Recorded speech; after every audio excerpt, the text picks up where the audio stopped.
Assalamualaikum warahmatullahi wabarakatuh. Perkenalkan, nama saya Sri Wulandari dengan NIM 2020503013 dan rekan saya yang bernama Mamdu Budiman dengan NIM 2020503024.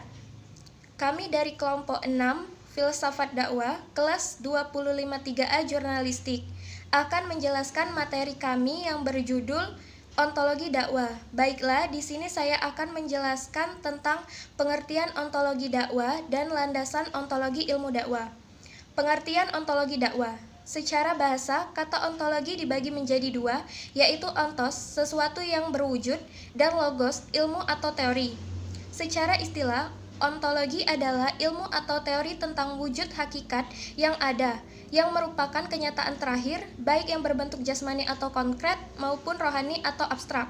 Sedangkan kata dakwah berasal dari bahasa Arab, da'a, yad'u, dakwan, yang artinya adalah menyeru, mengajak.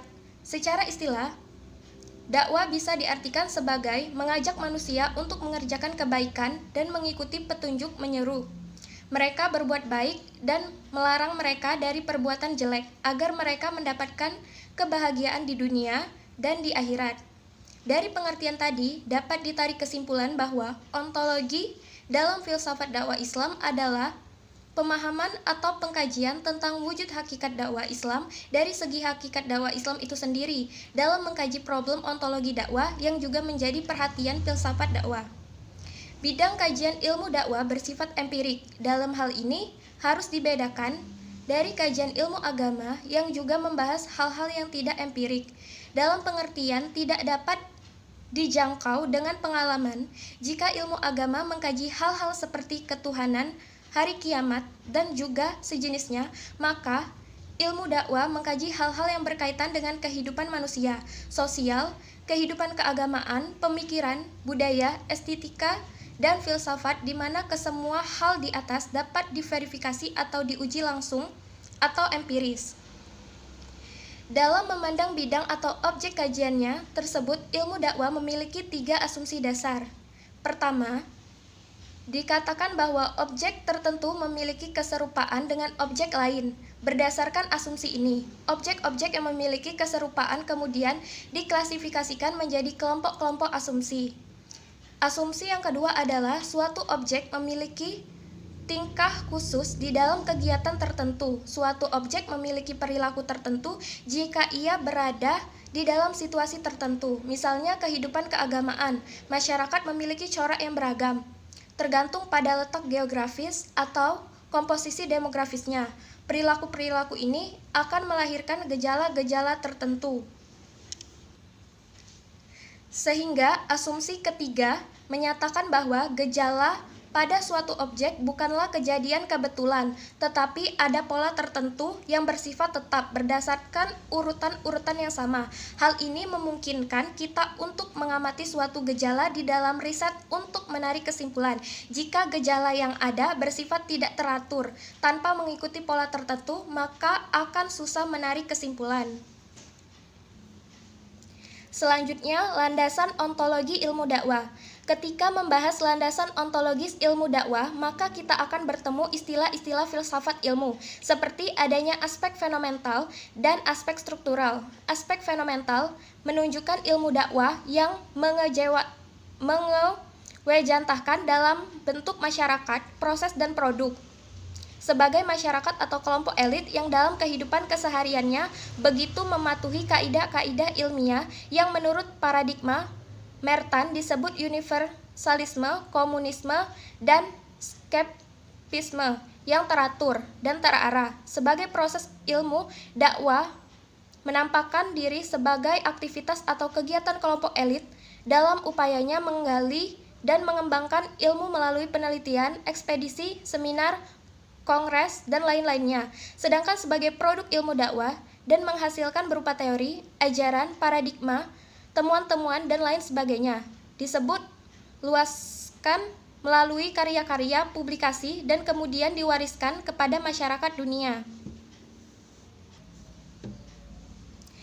Aspek struktural menunjukkan bahwa ilmu dakwah disebut sebagai ilmu pengetahuan apabila di dalamnya terdapat unsur-unsur sebagai berikut. 1.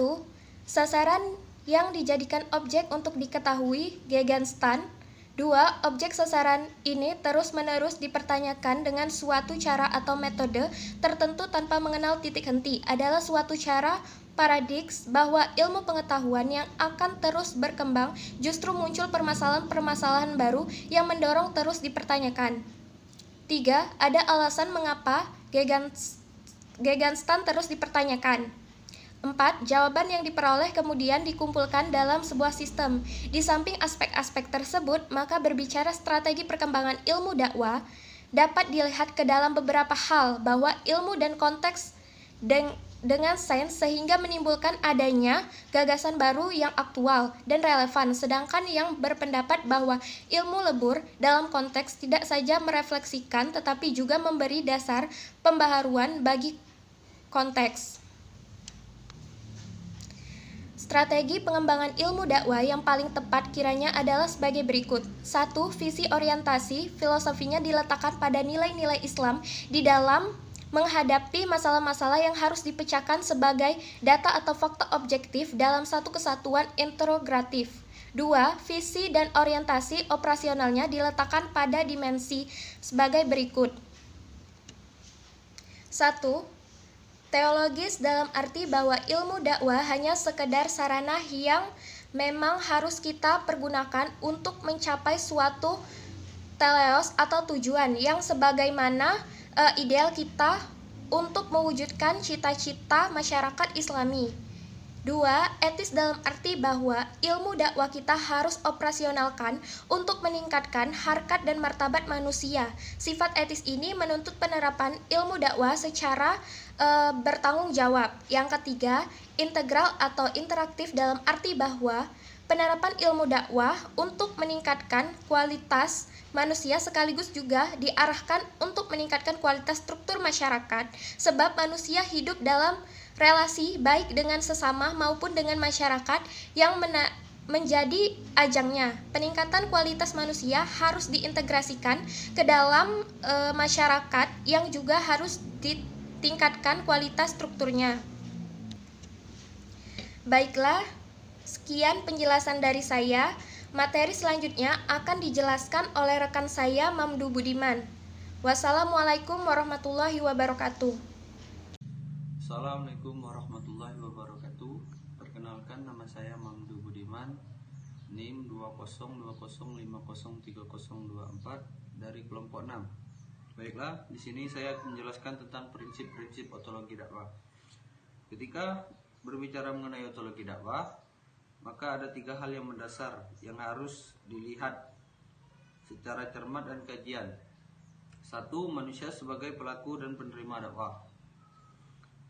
Pertanyaan tentang siapakah manusia itu telah muncul sejak manusia berada di muka bumi, dan jawabannya disusun sesuai dengan perkembangan pola pikir dan pengetahuan manusia itu sendiri. Jawaban dari pertanyaan tersebut dapat dijabarkan dalam berbagai disiplin ilmu sosial, ekonomi, dan lain-lain, yang setidaknya memuat jawaban bahwa manusia itu terdiri dari 2 unsur, yaitu pertama, jasad material yang tidak ada bedanya dengan binatang. Sedangkan unsur yang kedua adalah jiwa yang bersifat rohania, yang memungkinkan manusia untuk berpikir dan berkembang secara dinamis. Inilah yang membedakan antara manusia dan binatang. 2. Islam sebagai pesan dakwah. Untuk menjaga ekstensinya sebagai makhluk 2 dimensi, maka manusia membutuhkan 2 hal dasar yang harus dipenuhi, yaitu material, sedang, pangan, dan papan. Dan spiritual agama. Agama secara pasti memberikan jawaban atas pertanyaan manusia yang berkaitan dengan ketuhanan, yang dijelaskan dalam ajaran akidah yang berisi tentang siapa Tuhan yang sebenarnya harus disembah. Jawaban tentang rasa sosial manusia dijabarkan dalam ajaran syariat yang mengatur tentang bagaimana kehidupan manusia bisa berjalan dengan harmonis. Sedangkan pertanyaan tentang etika dijelaskan oleh Islam dalam ajaran akhlak yang mengatur tentang bagaimana manusia berhubungan dengan sesamanya. 3. dakwah dan hidayah. Hidayah merupakan penjelasan dan petunjuk jalan yang akan menyampaikan kepada tujuan, sehingga meraih kemenangan di sisi Allah. Dalam hal ini, hidayah Tuhan yang berupa ajaran Islam akan sampai kepada manusia itu melalui proses. Maka dalam proses inilah dakwah berperan sentral, sehingga untuk mengajak dan merayu manusia agar kembali atau tetap berada di meningkatnya fitrahnya, yakni dalam ketuhanan, sosial, dan etika yang sesuai dengan ajaran Islam sehingga dapat terwujud. Kesimpulan dari uraian di atas, sedikit banyak telah dijelaskan tentang pengertian ontologi dan aspek-aspek kajiannya. Berbicara tentang pengembangan ilmu pengetahuan agama Islam, tidak bisa mengesampingkan kondisi atau suasana yang meliputi dan menyertai perkembangan ilmu pengetahuan secara umum. Pada saat ilmu itu berkembang, perkembangan filsafat dewasa ini merupakan kelanjutan dari perjalanan panjang filsafat Yunani. Filsafat dakwah menurut sistematika filsafat yang dibuat oleh Dengeli, termasuk dalam filsafat khusus, yaitu filsafat agama. Namun dalam kaitan dengan filsafat keilmuan seperti yang diadaptasikan oleh Bustanuddin Agus, masalah ontologi dari filsafat dakwah berkaitan dengan pandangan hakikat ilmu atau pengetahuan ilmiah di sekitar persoalan dakwah. Ontologi dakwah adalah bagian dari metafisika yang mempelajari hakikat dan digunakan sebagai dasar untuk memperoleh pengetahuan, atau dengan kata lain menjawab dengan pertanyaan apakah hakikat itu? Pertanyaan apakah hakikat ilmu itu? Ontologi menyelidiki sifat dasar dari apa yang nyata secara fundamental dan cara-cara yang berbeda dalam mana entitas dari kategori-kategori logis yang berlainan. Beberapa aspek yang termasuk dalam ontologi yaitu objek kajian ilmu dakwah. Dari uraian di atas, sedikit banyak telah dijelaskan tentang karakteristik manusia, interaksi Tuhan, manusia, dan alam, pengertian Islam, nubuwah, dan risalah, yang semuanya sudah dipaparkan di atas oleh permakalan.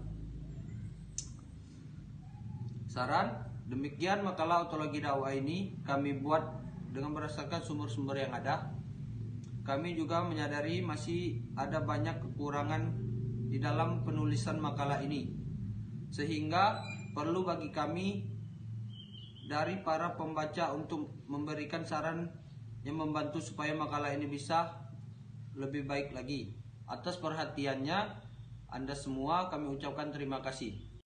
Baiklah, sekian penjelasan dari saya Mamadou Budiman dan rekan saya Sri Wulandari mengenai materi ontologi dakwah ini. Semoga video penjelasan ini bisa memberikan manfaat bagi teman-teman semua. Saya akhiri, wassalamualaikum warahmatullahi wabarakatuh.